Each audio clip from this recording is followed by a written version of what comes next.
Shalom, perkenalkan nama saya Mariana Andina Sela, program studi pendidikan sekolah dasar, kampus Widyagama Mahakam Samarinda. Pada kesempatan kali ini, saya akan menceritakan sedikit tentang Orde Baru, Soeharto, pembangunan Indonesia, pemerintahan otoriter. Soeharto, Presiden kedua Indonesia, meraih kekuasaan di tengah periode krisis darurat dan pertumpahan darah. Pendahuluannya, Soekarno, telah menciptakan komposisi pemerintahan antagonistik yang sangat berbahaya dan terdiri dari fraksi-fraksi nasionalis, komunis, dan agama yang saling mencurigakan. Keempat kelompok ini sangat saling mencurigakan satu sama lain.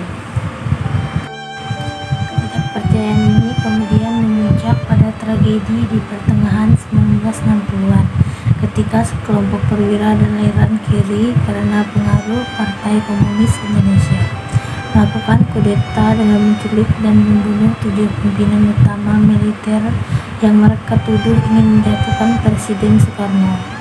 Selama beberapa bulan kemudian, ratusan ribu pengikut aliran komunis maupun orang yang diduga pengikut aliran komunis dibantai di Sumatera, Jawa, dan Bali. Namun di dunia internasional, citra Indonesia memburuk karena investasi Timur-Timur sama dengan partai-partai politik dan pegawai negeri sipil. Militer hanya bekerja untuk mengimplementasikan kebijakan Soeharto. Namun dipolitisasi masyarakat Indonesia memiliki satu efek samping yang penting, yaitu kebangkitan kesadaran Islam, terutama di kalangan kaum muda Indonesia. Karena arena politik adalah area tertutup, umat Muslim melihat Islam sebagai alternatif yang aman. Kebangkitan Islam itu menyebabkan perubahan kebijakan baru pada awal 1990-an. Pada 11 Maret 1966, pada hari itu, Soekarno dipaksa menandatangani sebuah dekret yang memberikan kekuasaan kepada Jenderal Soeharto untuk melakukan tindakan-tindakan demi menjaga keamanan, kedamaian, dan stabilitas negara.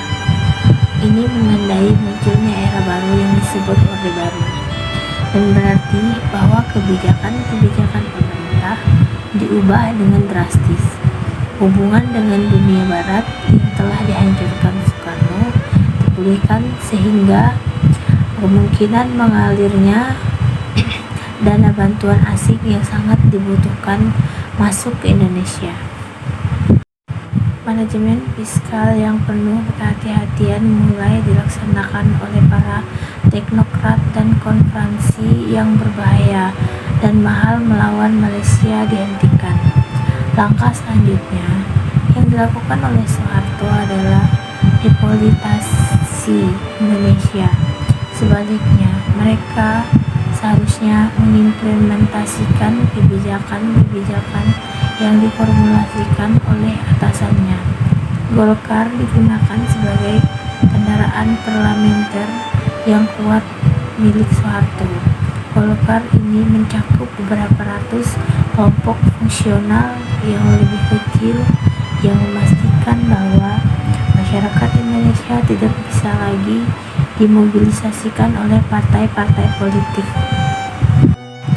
Para pegawai negeri sipil diwajibkan mendukung Golkar, sementara kepala-kepala desa menerima kuota suara untuk Golkar yang harus dipenuhi untuk semakin memperkuat kekuatan politiknya.